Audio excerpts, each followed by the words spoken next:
জয় হিন্দ বন্ধুরা, সবাই কেমন আছো? আশা করি তোমরা সবাই খুব ভালো আছো।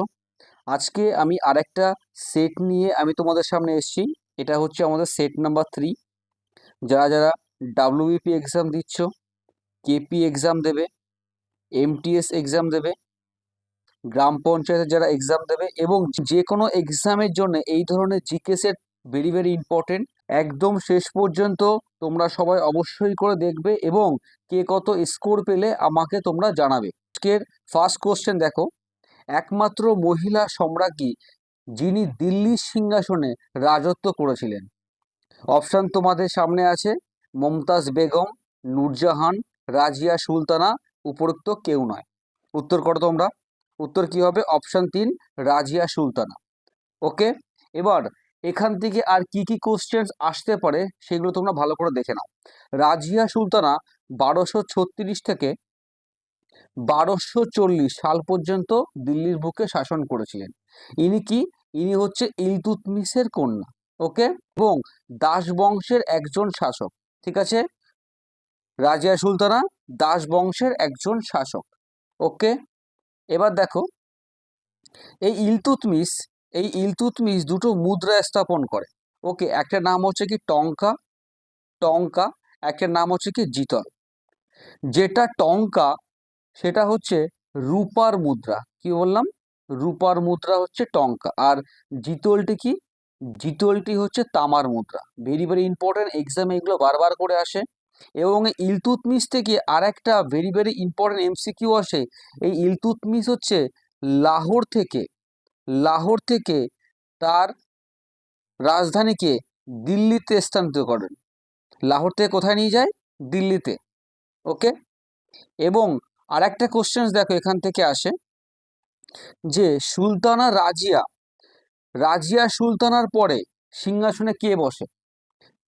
ভেরি ভেরি ইম্পর্টেন্ট কোশ্চেন্স, যে রাজিয়া সুলতানার পরে দিল্লির সিংহাসনে কে বসে? উত্তর কি হবে? রুকুদ্দিন ফিরোজ। কি হবে? রুকুদ্দিন ফিরোজ।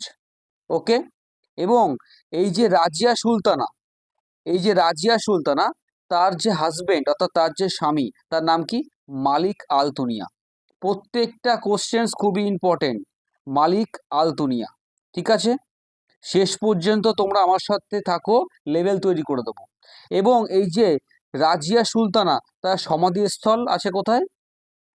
বুলবুলি, বুলবুলি খানা। কোথায়? বুলবুলি খানের দিল্লিতে আছে। ওকে, আমি আশা করছি যারা তোমরা এই ক্লাসগুলো দেখবে একদম রেগুলার বেসিস এই ক্লাসগুলো করো আমার সাথে, এবং যখনই ক্লাস করছো না কেন নোটবুক পেন হাতে নিয়ে করো। ঠিক আছে, সোফায় বসে আরাম করে করে কিন্তু জিকে প্র্যাকটিস হবে না। তো একটি পদার্থের কঠিন অবস্থা থেকে সরাসরি গ্যাসীয় অবস্থায় রূপান্তরকে আমরা কি বলবো? অপশানস তোমাদের সামনে আছে। 1 নম্বর ঊর্ধ্বপাতন, 2 নম্বর আছে ঘনীভবন, 3 নম্বর আছে বাষ্পীভবন এবং 4 নম্বর আছে অধঃক্ষেপণ। তোমরা নিজেরা অবশ্যই করে উত্তর করবে।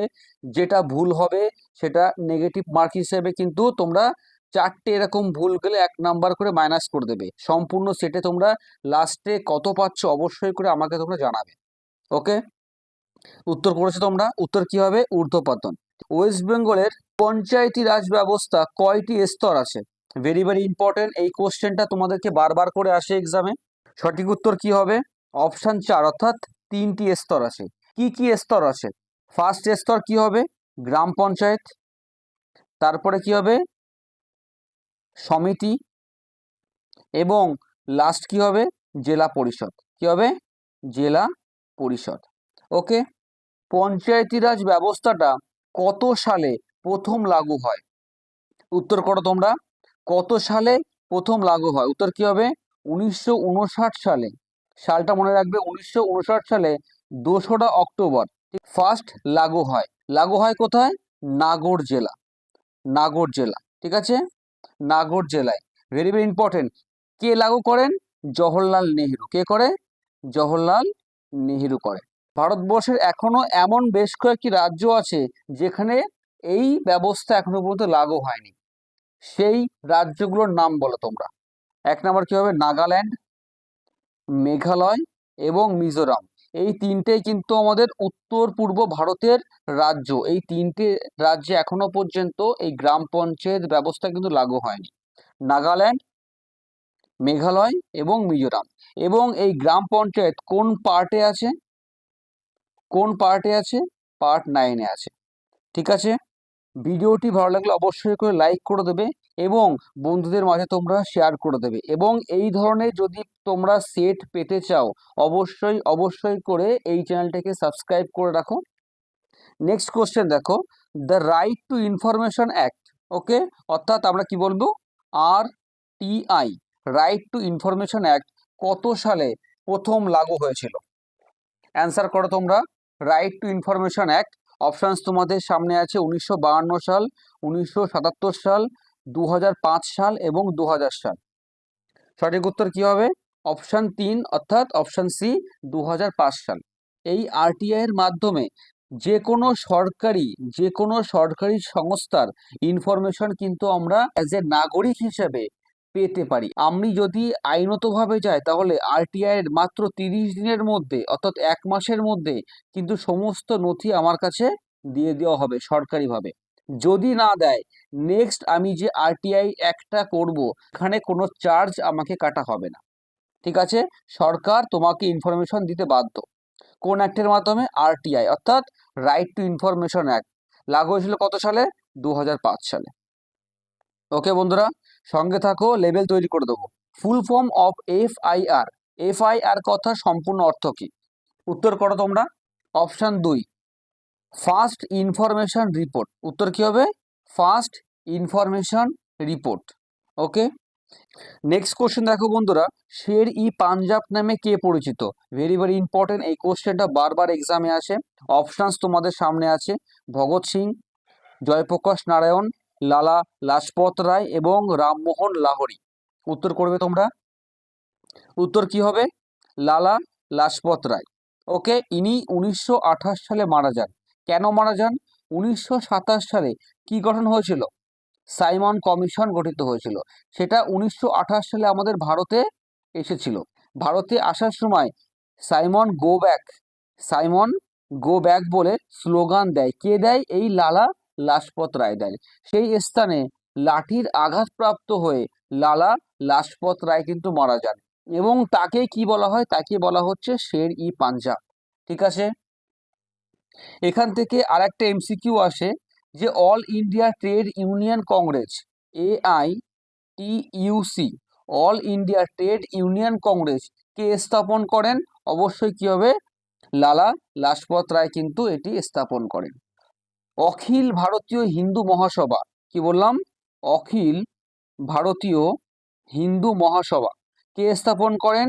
এটাও কিন্তু লালা লাজপত রায় স্থাপন করেন। PNB ব্যাংক, আমরা সবাই জানি কি? Punjab national bank.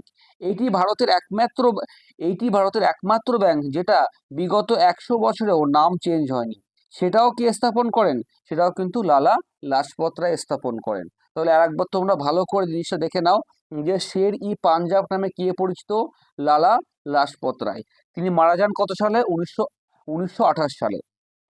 All India Trade Union Congress কে স্থাপন করেন? লালা লাজপত রায়। ঠিক আছে, PNB ব্যাংক কে স্থাপন করেন? যার নাম 100 বছর এখনো পর্যন্ত চেঞ্জ হয়নি। কে করেন? লালা লাজপত রায়। অখিল ভারত হিন্দু মহাসভা কে স্থাপন করেন? লালা লাজপত রায়। নিম্নলিখিত কোন রং মৌলিক রং? ওকে, ভেরি ভেরি ইম্পর্টেন্ট কোশ্চেন্স, একটু মন দিয়ে তোমরা দেখো। আমি আশা করছি এই কোশ্চেনটা তোমরা উত্তর করতে পারবে। ঠিক আছে, একদম কনফিউশন হবে না। আগে তুমি মনে মনে উত্তরটা সেট করবে। তুমি যখনই ফার্স্ট অপশান দেখবে তুমি কিন্তু বিভ্রান্ত হয়ে যাবে। আগে সঠিক উত্তরটা তুমি মনে মনে ভাবো, দেন তুমি উত্তর করবে। ঠিক আছে, মৌলিক রং কি হবে? অবশ্যই অপশান 4 নাম্বার, লাল, নীল এবং সবুজ। কি হবে? RGB। ঠিক আছে, RGB অর্থাৎ রেড, গ্রিন এবং কি হবে? ব্লু। এটাকে আমরা কি বলছি? মৌলিক রং বলছি। ঠিক আছে, লাল রঙের সব থেকে কি ওয়েভলেন্থ সব থেকে বেশি এবং ভায়োলেট কালার, যেটা কি বেগুনি কালার হিসাবে আমরা চিনি, বেগুনি কালারের কিন্তু সব থেকে কম। বিচ্ছুরণ ক্ষমতা সব থেকে বেশি কিন্তু এই বেগুনি কালারের, এবং বিচ্ছুরণ ক্ষমতা সব থেকে কম যদি বলা হয় তার কি হবে? লাল রঙের, অর্থাৎ লাল রং কিন্তু অনেক দূর থেকে দেখা যায়, এই জন্য সিগনালে দেখবে লাল রংটা বিপদ সংকেত হিসেবে কিন্তু নির্দেশ করে। ঠিক আছে, যে কারণে আমরা দূর থেকে দেখতে পাই। তো একটি ট্রাফিক সিগন্যালের দিকে তাকালে, আগে কোশ্চেনটা ভালো করে দেখে নাও, একটি ট্রাফিক সিগন্যালের দিকে তাকালে ওপর থেকে নিচে এই ক্রমে আলো দেখতে পাওয়া যায়। অপশানস তোমাদের সামনে আছে, মন দিয়ে আগে ভালো করে দেখে নাও, তারপর উত্তর করো। ঠিক আছে, উত্তর করেছো তোমরা? উত্তর কি হবে? অপশান ডি, লাল, হলুদ এবং সবুজ। আর ওপরে থাকে কি রেড, তারপরে হচ্ছে ইয়েলো এবং দেন হচ্ছে কি গ্রিন। ঠিক আছে, একদম দেখো জিকের কিন্তু কোনো সিলেবাস হয় না, তুমি জীবনে চলার পথে কিন্তু অনেক জিকে তুমি শিখতে পারো, তারই একটা উদাহরণ কিন্তু এই কোশ্চেনটা। ঠিক আছে, আমরা সবাই দেখিয়েছি কিন্তু সঠিকভাবে আমরা খেয়াল করিনি। বিভ্রান্ত হওয়ার কোনো কারণ নেই, তোমরা এখানে শিখতে এসছো, ভালো করে শেখো, যেহেতু এই ধরনের এক্সামে যদি কোনো রকম কোনো দিন কোশ্চেন্স আসে সেক্ষেত্রে যেন আমাদের ভুল না হয়। ঠিক আছে, ঝুম কথাটি, ঝুম, ঝুম কথাটি কি বোঝাতে ব্যবহার করা হয়? Very very important questions. অপশানগুলো দেখো, উত্তর পূর্ব ভারতের রাজনৈতিক আন্দোলন, অপশান 2 নম্বর আছে উত্তর পূর্ব ভারতের কৃষিকাজ, 3 নম্বর আছে উত্তর পূর্ব ভারতের উপজাতীয় দেবী, এবং 4 নম্বর আছে উত্তর পূর্ব ভারতের একটি প্রচলিত নাচ। অপশানস করো, আমি আশা করছি এটা তোমরা উত্তর করতে পারবে। কি হবে? অপশান 2, এটি হচ্ছে নর্থ ইস্টের উত্তর পূর্ব ভারতের এক ধরনের কৃষিকাজ। এটা কি? এটা হচ্ছে এই ধরো একটা পাহাড় আছে, এই পাহাড়ের ধাপে, এই পাহাড়ের ধাপে যে কৃষিকাজ করা হয় তাকে আমরা কি বলছি? সেই কৃষি প্রক্রিয়াকে কি বলছি আমরা? ঝুম চাষ। ঠিক আছে, এটা হচ্ছে ভারতের সব থেকে প্রাচীন চাষ। যদি বলা হয় যে কোন কৃষিকাজ ভারতের সব থেকে প্রাচীন কাজ, তাহলে কি হবে? ঝুম চাষ। এটা কিন্তু একমাত্র পাহাড়ি অঞ্চলেই হয়, অর্থাৎ আমাদের নর্থ ইস্টটা কি, উত্তর পূর্ব যদি আমি ভারতটা ধরি সম্পূর্ণ কিন্তু পাহাড়ি অঞ্চল, সেই জন্য এই নর্থ ইস্টে কিন্তু সমস্ত স্টেটে এই কৃষিকাজটা বেশি পরিমাণে দেখা যায়। ঠিক আছে, কোন দিনটি বিশ্ব পরিবেশ দিবস হিসেবে পালন করা হয়? যে কোনো এক্সামের ক্ষেত্রে বন্ধুরা যে ইম্পর্টেন্ট ডেট, ঠিক আছে, ভেরি ভেরি ইম্পর্টেন্ট, এই চ্যানেলে তোমাদের জানুয়ারি মাসের ইম্পর্টেন্ট ডেট এবং ফেব্রুয়ারি মাসের ইম্পর্টেন্ট ডেট অলরেডি তোমাদের দেওয়া হয়ে গেছে। তোমরা যারা যারা সেটা দেখোনি অবশ্যই অবশ্যই করে তোমরা দেখে নেবে। ইম্পর্টেন্ট ডেট এবং থিম সম্বন্ধীয় আর একটা কোশ্চেন্সও তোমার আটকাবে না। সঠিক উত্তর 5ই June. Full form of PDF, PDF কথা সম্পূর্ণ অর্থ কি? Portable document format. নিম্নলিখিত কোনটি ভারতীয় সংসদের অধিবেশন নয়? ভেরি ভেরি ইম্পর্টেন্ট, এই কোশ্চেন্সটা কিন্তু বারবার আসে এক্সামে, যে কোনটি অধিবেশন নয়? গ্রীষ্মকালীন অধিবেশন, শীতকালীন অধিবেশন, বর্ষাকালীন এবং বাজেটকালীন। উত্তর করো তোমরা, উত্তর কি হবে? গ্রীষ্মকালীন। গ্রীষ্মকালীন কিন্তু অধিবেশন হয় না। মোট আমাদের 3টে অধিবেশন হয়। কি হয়? একদম বছরের শুরুতে কি হয়, জানুয়ারি থেকে মে পর্যন্ত বা এপ্রিল পর্যন্ত ফার্স্ট যে অধিবেশনটা হয় তার নাম কি? বাজেট অধিবেশন। ঠিক আছে, তারপরে সেকেন্ড যে অধিবেশনটা হয় সেটা হচ্ছে মনসুন অধিবেশন বা বর্ষাকালীন অধিবেশন। এটা কি হবে? জুলাই থেকে আগস্ট পর্যন্ত হবে। ঠিক আছে, এটা হচ্ছে আমাদের বর্ষাকালীন বা মনসুন অধিবেশন। এবং থার্ড যে অধিবেশনটা হয় সেটা হচ্ছে আমাদের শীতকালীন অধিবেশন। ঠিক আছে, এটা কত? এটা নভেম্বর থেকে ডিসেম্বর মাস পর্যন্ত হবে। আর একবার তোমরা ভালো করে দেখে নাও, বাজেটকালীন যে অধিবেশনটা হয় সেটা জানুয়ারি থেকে মার্চে, একদম বছরের শুরুতে হয়। ঠিক আছে, এখান থেকেও তোমাদের এই কোশ্চেনটা আসে, একদম বছরের শুরুতে কোন অধিবেশনটা হয়? কি উত্তর হবে? বাজেটকালীন অধিবেশন। এবং এটি কিন্তু সব থেকে লংগেস্ট অধিবেশন। এই কোশ্চেনটাও আসে যে কোন অধিবেশন সব থেকে বেশি দিন ধরে হয়? তাহলে উত্তর কি হবে? বাজেট অধিবেশন। কোন মাসে হয়? জানুয়ারি থেকে মার্চ মাসে হয়, একদম বছরের শুরুতে। তারপরে কি হচ্ছে? তারপরে হচ্ছে কি বর্ষাকালীন অধিবেশন, অর্থাৎ জুলাই থেকে আগস্ট মাস অবধি হয় কিন্তু বর্ষাকালীন অধিবেশন। একদম লাস্টে কি হচ্ছে? শীতকালীন অধিবেশন। এটা সব থেকে শর্টেস্ট অধিবেশন, সব থেকে স্বল্প দিন ধরে হচ্ছে কি শীতকালীন শীতকালীন অধিবেশন, এটা নভেম্বর থেকে ডিসেম্বর মাসের মধ্যে কিন্তু শেষ হয়ে যাচ্ছে।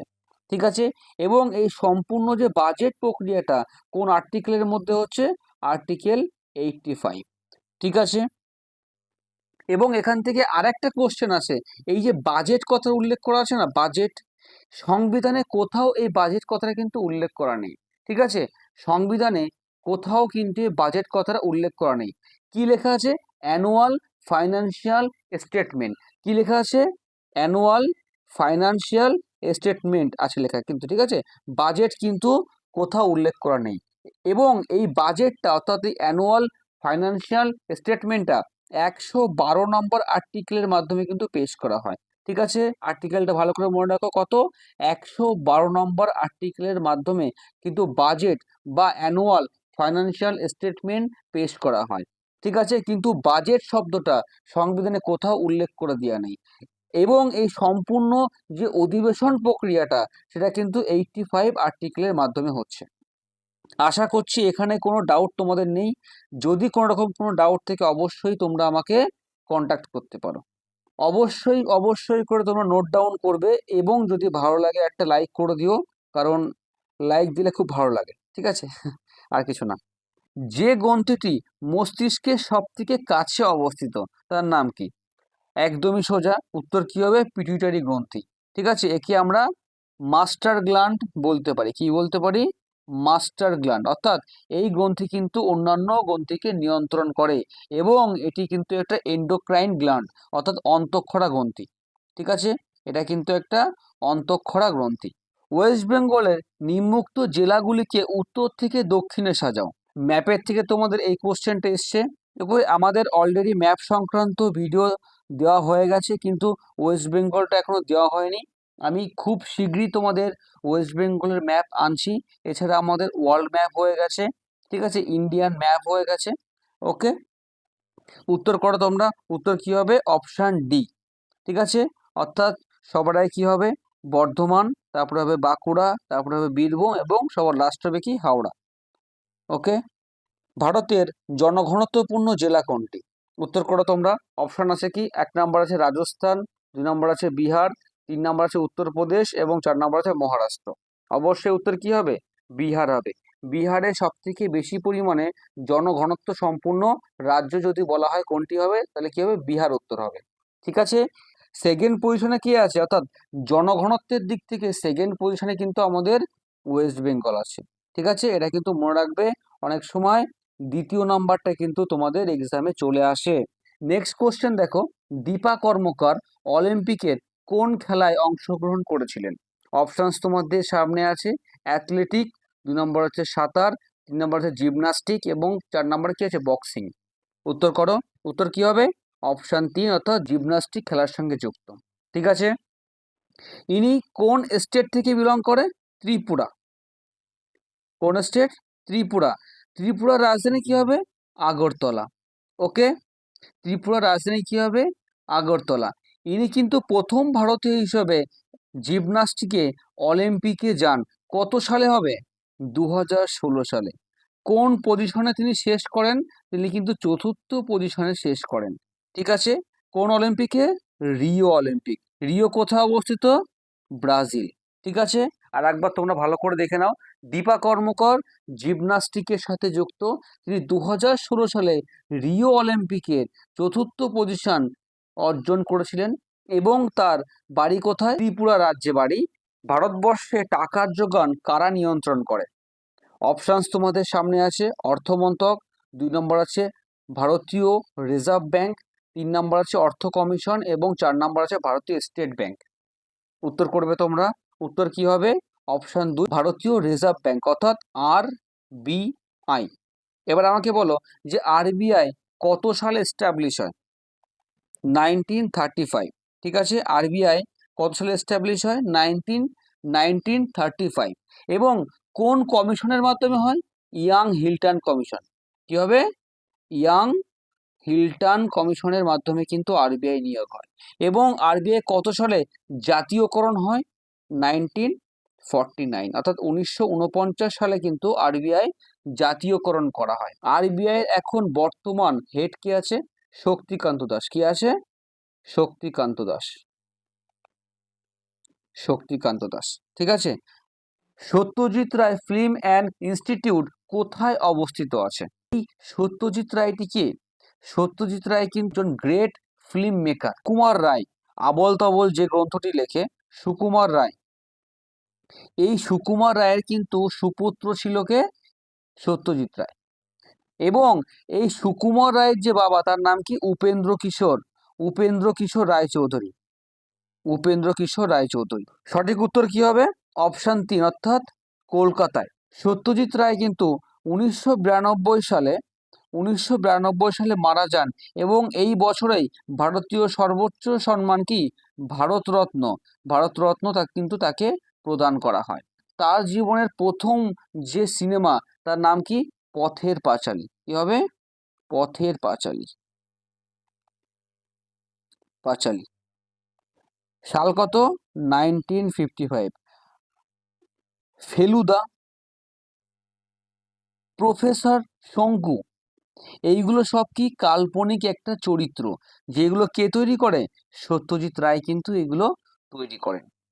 এলিসা টেস্ট, কি টেস্ট? এলিসা টেস্ট কোন রোগ শনাক্ত করতে সাহায্য করে? উত্তর কি হবে? উত্তর কি হবে বলো আমাকে? Option 2, HIV। ঠিক আছে। এলিসা টেস্ট কি হবে? HIV। আর যদি বলা ইসিজি, ইসিজি, ইসিজি কি হবে? হার্ট। ইইজি কি হবে? ব্রেন। ঠিক আছে। তাহলে আর একবার ভালো করে তোমরা দেখে নাও, এলিসা কি হবে? এলিসা হচ্ছে HIV বা এইডস। ইসিজি কি হবে?